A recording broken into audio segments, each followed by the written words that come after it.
Pemkab Buleleng terus mengupayakan penanganan COVID-19 secara intensif di wilayahnya. Sinergi dengan berbagai pihak termasuk TNI Polri dan berbasis desa terus dijalin guna mempercepat pemulihan di berbagai sektor. Hal ini disampaikan Ketua Gugus Tugas Penanganan COVID-19 Buleleng yang sekaligus Bupati Buleleng Putu Agus Suratnyana.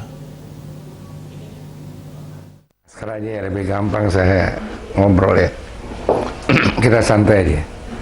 Memang COVID-19 itu membawa dampak yang signifikan terhadap sendi-sendi perekonomian masyarakat. Upaya-upaya yang kita lakukan memang sudah maksimal sekali. Kalau di Buleleng, laporan-laporan data kita sampaikan semua akurat, tidak ada yang direkayasa. Karena niat kami di Kabupaten Buleleng adalah memang menuntaskan persoalan COVID dengan secara universal, secara menyeluruh kita upayakan. Nah, harapannya tentu COVID ini segera bisa kita tangani dengan baik. Pertama, tentu di bidang kesehatan memberikan rasa aman kepada masyarakat.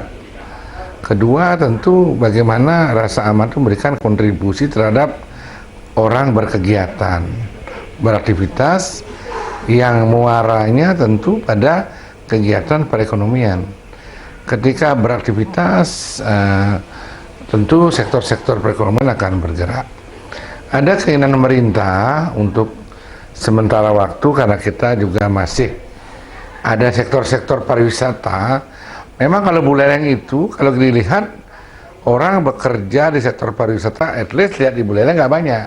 Tapi orang Buleleng yang merantau kerja di sektor pariwisata, baik sebagai PMI, baik sebagai tenaga kerja di Denpasar, itu memberikan kontribusi terhadap kehidupan masyarakat Buleleng. Jangan salah, dulu orang kan berpikir Buleleng akan terlalu berpengaruh karena pariwisata nggak banyak di sana.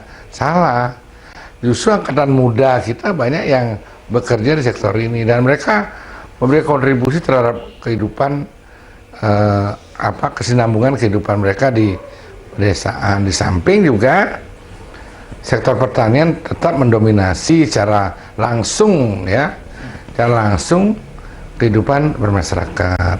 Nah, tentu harapan saya bikin kebijakan ketika sektor pariwisata mulai ada harapan untuk di luar negeri untuk bisa berjalan. Saya melangkah untuk adik-adik saya yang kerja sebagai PMI diberikan vaksin terlebih dahulu sehingga ada kepastian menyangkut kesehatan dia sehingga bisa bekerja lagi di kapal pesiar. Kemudian untuk sektor yang saya katakan aktivitas, rasa aman tentu kita dengan keterbatasan karena memang Pak Gubernur dan kebijakan bahwa vaksinasi diberikan kepada daerah-daerah yang memang sudah ditetapkan dulu zona hijau lebih awal seperti Sanur, Ubud itu karena memang daerah yang memberikan efek langsung terhadap kegiatan kepariwisataan. Kita bergerak dengan masif ya, bukan Satgas Desa saja. Saya dari TNI juga bergerak luar biasa. Dari kepolisian bergerak luar biasa. Satpol PP saya juga bergerak menindak orang nggak pakai masker. Kadang-kadang saya mati di jalan, saya lihat mereka bekerja luar biasa. Yang penting dalam kesempatan jangan saling menyalahkan.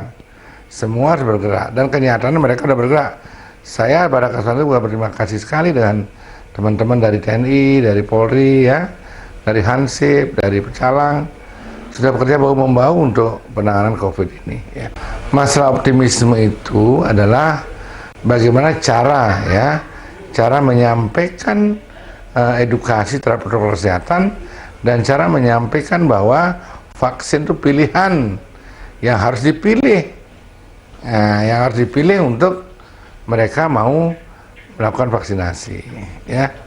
Saya rasa sudah dengan edukasi, pendekatan ini merupakan harapan untuk pulihnya kembali keadaan dalam 3-4 bulan ke depan.